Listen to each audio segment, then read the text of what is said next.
And Rich Trapper tapping in, TNN Trap News Network. You feel me? Rich Trapper. The homie wanted you to whitelist this shit too. Who? Rich Trapper. Rich Trapper? He be reacting to your shit.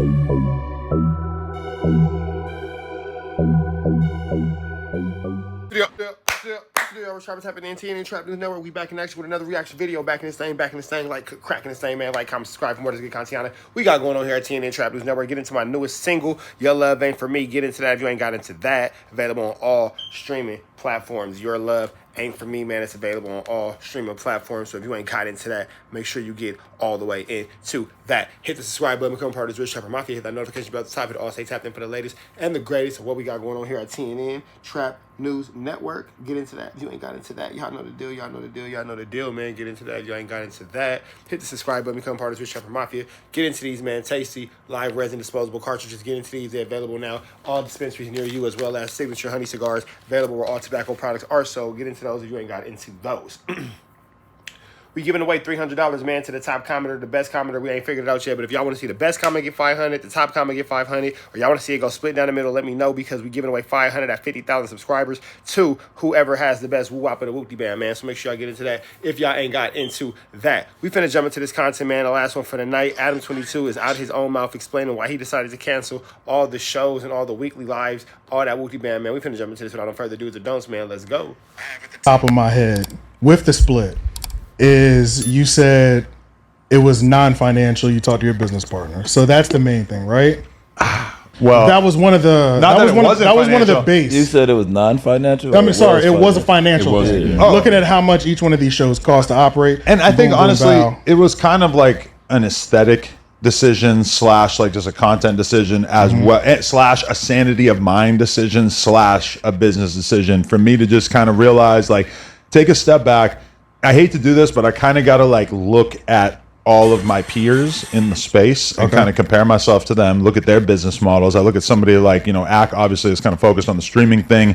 I feel like he's faced challenges with trying to put together the academy and whatnot. I look at somebody like Vlad. I look at the way that he segments his content up. He doesn't have any consistent shows on his podcast that he's not a part of, aside from the Reggie Wright one that he's been trying to spearhead. I'm not sure exactly what's going to happen with that. I look at Say Cheese. They really probably drop like the least amount of content of anybody, but I feel like the quality is very high, and still Say Cheese has a great brand name regardless, and he's able to do other things that make money, like utilizing the Say Cheese branding. I think for me, No Jumper, if you look at it through 2017, 2018, 2019, it was like very focused around one thing. It was like, we're going to get as many interviews as possible. We're going to do the best interviews we can. As you go into 2020, our natural reaction to the pandemic is kind of like, we need to double down on just like whoever we got here talking on camera, enter into what was realistically a kind of impressive era when we had, at the end of the day, really kind of thriving. Crazy. No, it was crazy, yeah. When you think about it, T-Rail, as much of a bozo as he has shown himself to be over the past year, him, AD, shout out to AD, I guess, and Duno, like putting them all together on a show, that was pretty impressive. So then we kind of like kept chasing after that, building up more shows, more hosts, etc. Disconnected. And that, yeah, exactly. And like having all those kind of go at the same time was kind of like unprecedented within the hip hop space, to have like one channel that had this many different shows doing good. And I feel like in the wake of them leaving the channel, I spent a year basically trying to sort of rebuild all that. And I think ultimately the conclusion that I kind of drawn was that I don't need to be holding on to like things that previously worked on the podcast or whatever. Like, I just need to be a little bit faster to identify what's working and what isn't. And I feel like at a certain point in time, my view of content creation was that the only way we were going to make money was by creating an absolute shitload of content. That's not really necessarily the case at this point, and in fact, I even felt like we were kind of losing money on certain things. So what I really wanted to do this week was just do like a full reset. The exact same spiel he gave before he woo-wop the whoop-de band with T-Rail and all them. I feel like this is the exact same spiel. The exact same spiel. He didn't even get these dudes like no notice. He said, "Hey man, tomorrow we're not doing this no more." Not like at the end of the month, not like in 30 days, like, hey, no, at the end of this, so we're not doing this no more. Simplify No Jumper down to like the simplest parts that actually work. Right. And obviously, there's been I actually feel like almost everybody that I spoke to on the phone took it very well and was very cool about it. Bricc, Baby, Lush, Almighty, Flacco, etc. Yeah. I called DW Flame. I understand that he was saying that I did not call him today on the news. That is not true. Did I double down on that?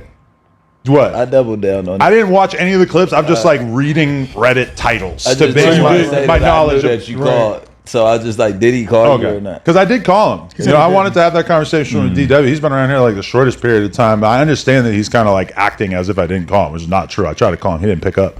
But either way, yeah, that's kind of what led me to this decision that I understand is going to be kind of controversial for people. But like that's another thing that I want to acknowledge is that like No Jumper has like a certain percentage of people who are just paying attention to it for the bullshit. 100%. The news, as well as like some of those sort of random nightly shows, produced a lot of bullshit, a lot of like drama, a lot of stuff that, like you made the point, Damn Homie versus Sharp is a whole thing. Like the fucking Reddit was obsessed with it. That's a mini storyline. Doesn't really do a lot for the brand as a whole when that doesn't travel outside of the No Jumper universe, right? Church, you bring all these people on the platform to exploit all of us, Church, and then you don't want us to respond, Church. But we respond, we're in the wrong, Church.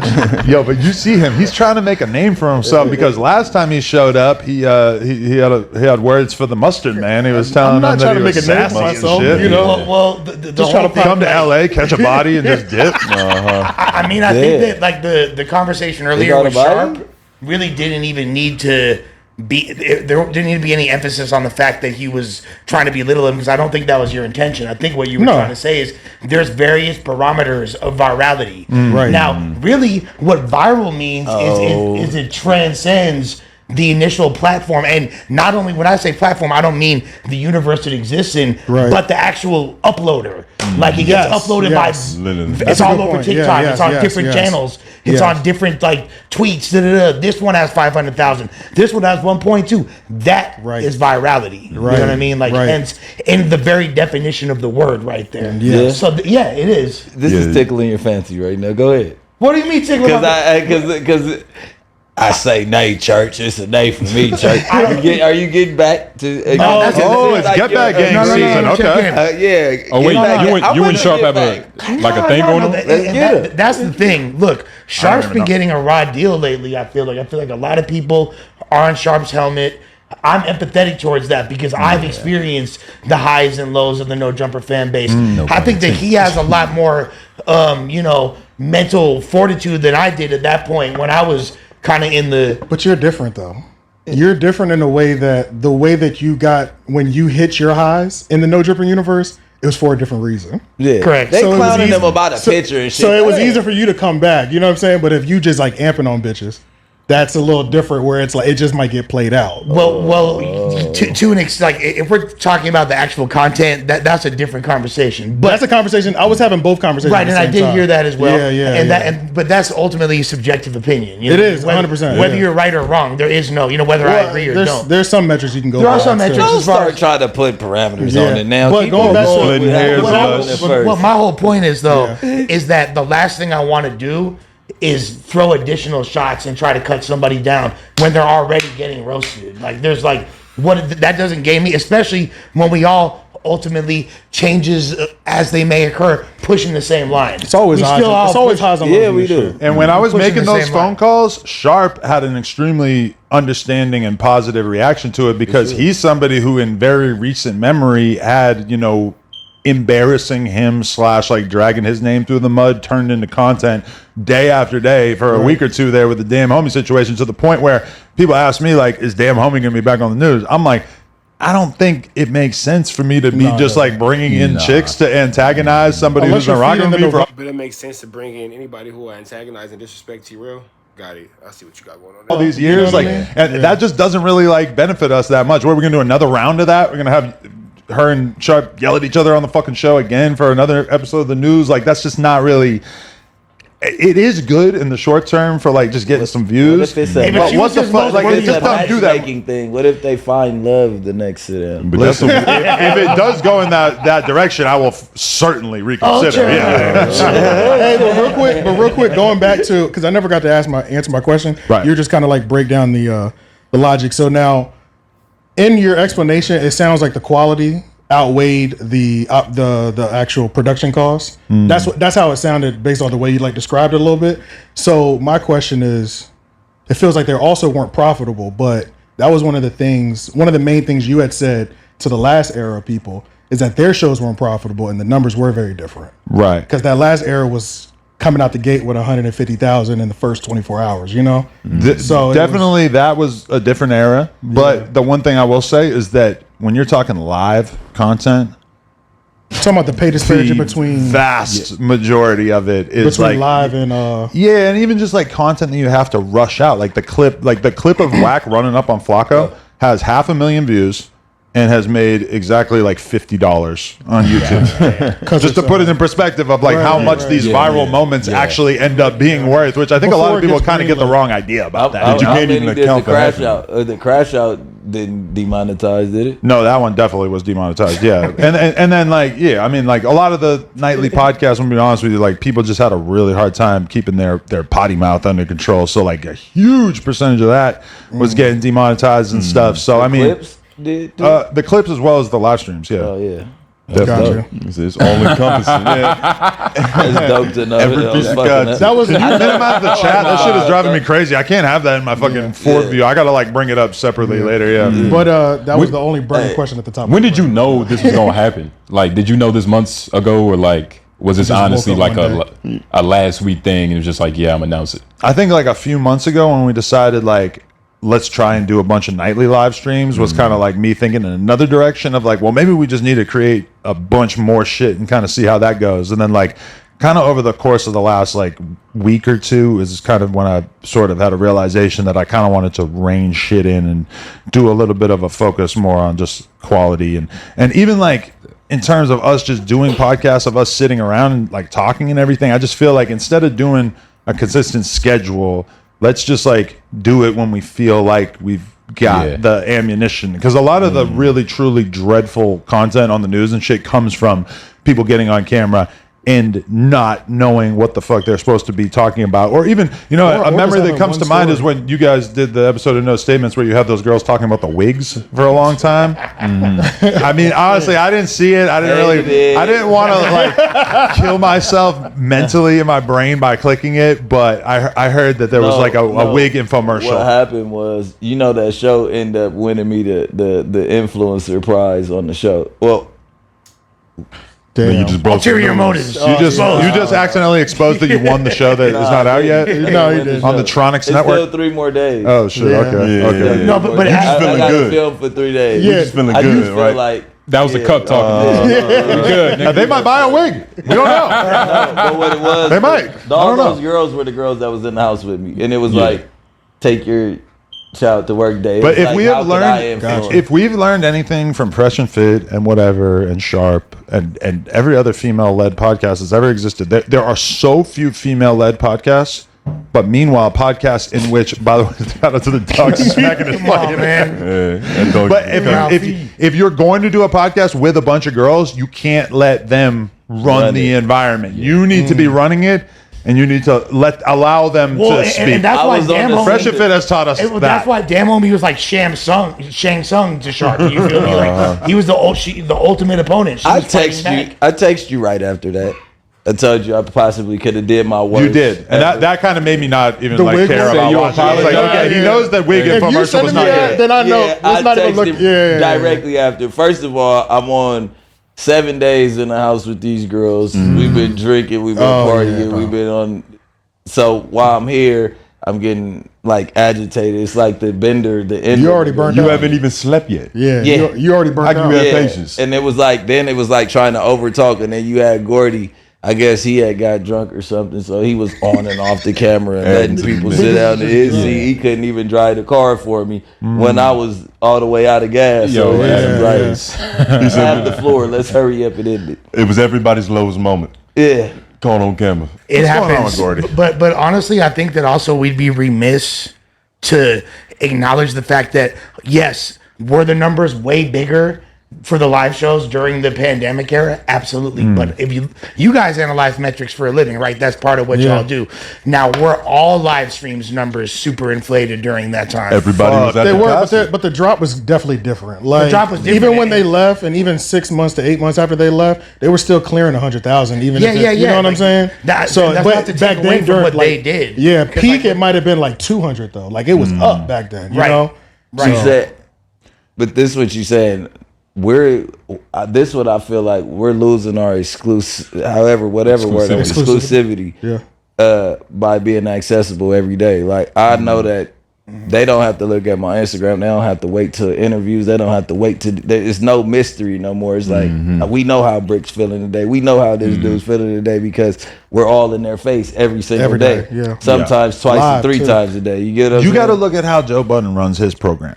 He's got all these hosts, tight right? ship over there, and man. all those hosts are reasonably popular, right? Like varying degrees, but like realistically, any of Joe Budden's hosts could probably do a piece of content on Joe Budden's channel and get not as many views, but maybe half, They do all right, though. maybe 40%, but still like a respectable number. Right. But he doesn't do that. Even with the dudes like Queen's Flip that obviously has like his own standout potential and everything. Just like Flip. instead he kind of like keeps everything consolidated and they keep their crew together and they do episodes like that. And there's just a huge focus on quality. And I feel like No Jumper for a while there, we were doing a little bit too much spray and pray. Yeah. You just do as much shit as possible. And make up for any deficit that you might have. I feel the other guys are only seen once, twice a week. And so it's like, yeah, they probably are clear because you only hearing from them one time a week. Have y'all seen? Oh no, Joe Budden is like 4 or 5 times. No, I'm talking about the people you were talking about. You said when they left. Oh, 8 months got ago. you. But I would say that no, they did the the news. quantity thing is a problem for them as well, because for sure, like the darkest period of the No Jumper show was when AD was coming on and not saying shit because he was doing like 4 or 5 other live streams that week during the same week. And I feel like even now they just be doing too much, and the fan base has kind of scattered and got lost and shit. Whereas I feel like the Fig back on Fig. Or we talking about community? I'm talking about them. Well, all of them. He's talking about all of them. Yeah. AD stream is so goddamn much these days. Like I clicked on the other day and watched like 5 minutes, and I was just like, "This is inexcusable. Like this is the worst monologue rant I've ever seen in my fucking life. Like those dudes need to strip everything away, and they need to do 1 podcast a week. They need to maybe do 2 podcasts a week. I'm thinking about going Wait, home. which one are you specifically referring to? All of them. Because all I'm saying some of them were pretty funny. when it comes to No Jumper, I feel like that is definitely true, but when it comes to them, it's extremely true. Like they need to scale back and do less. And if anything, No Jumper planted the seed in their mind that in order to run a successful media company, you need to be pumping out like multiple pieces of content per day. And The reason why we pump out multiple pieces of content today is because the more content you put out, the more chances you have at monetization. Because if you put out 5 videos, that's 5 videos that have opportunities to run 5 ads. It's all about the chili, big dog. It's all about the chili. With me being the news, something's constantly happening and y'all looking for me to give it to you first. I told y'all Dejan Paul, bow, got shot first. That was your boy. That was your boy. I was so first on that, some of y'all swore that I was lying. And to those of y'all who thought I was lying, like I always say, fuck y'all. What else did I give y'all first? Diddy apologizing to Cassie. I put that in them streets first. It was something else recently, but for the most part at this point, I put that situation in the street first. The No Jumper breakup. Put that in the streets first, big dog. At least on our side. Now what they got going on their side, I don't know. But on our side, that's your boy, man. So it forces for multiple pieces of content because so many different things are going on that I must keep you guys informed of. The news is constantly going while we sleep. There's stories developing all the time. The news never stops, so actually it forces multiple pieces of content a day, man. Sometimes I give y'all 10 to 15 videos a day, man. I average about 6, but that's a commitment, bro. I don't think that's the case at all, because we can look at all kinds of people. Like, how many interviews a week does Academics do? Like, maybe 1.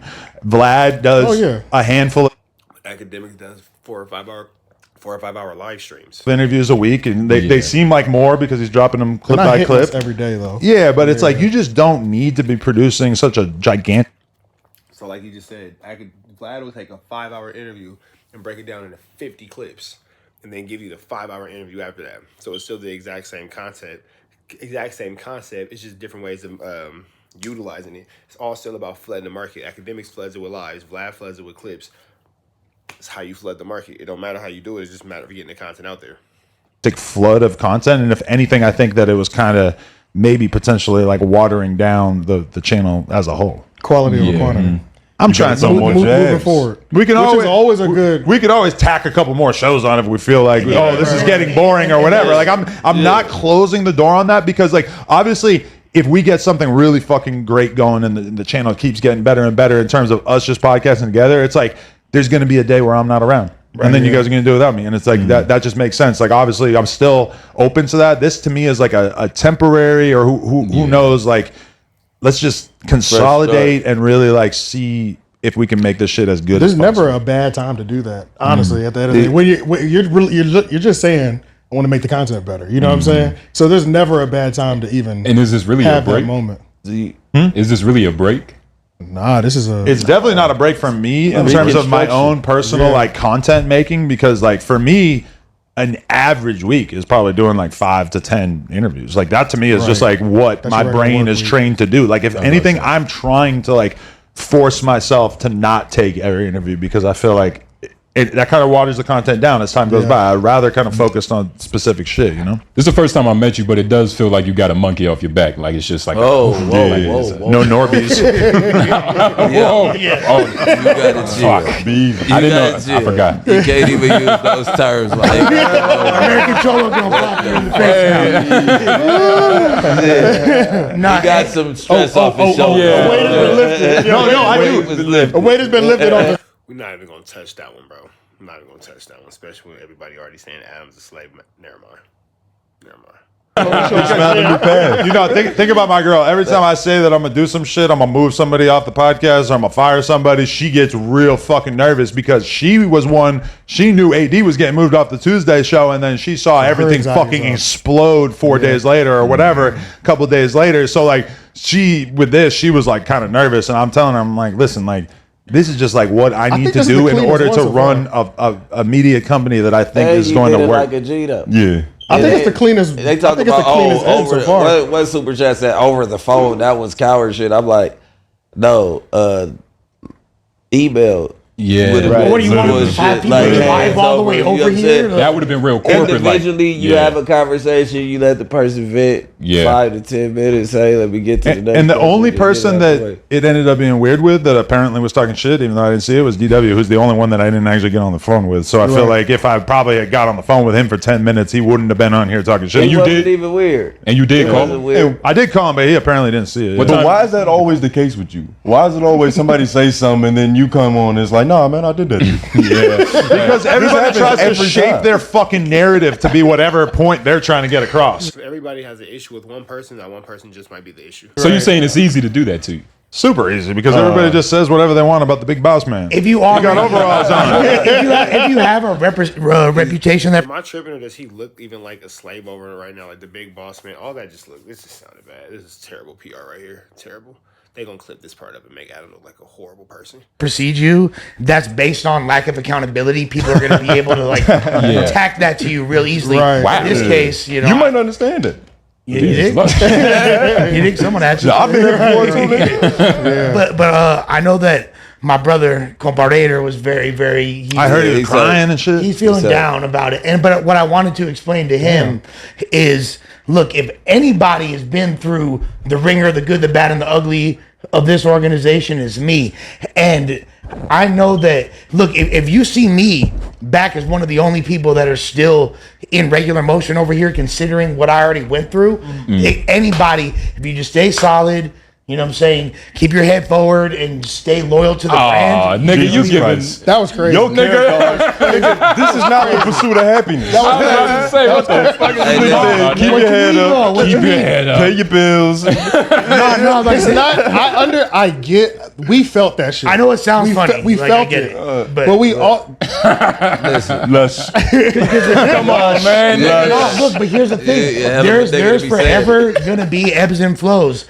and Yeah, changes in this channel, in this company, and in this Yeah. game. And you got to stay ready for whatever's ahead, you know. And if you maintain a valuable asset to the company, you will continue And to be included. I'm sorry. Even, Facts. Most of You are staying permanently, right?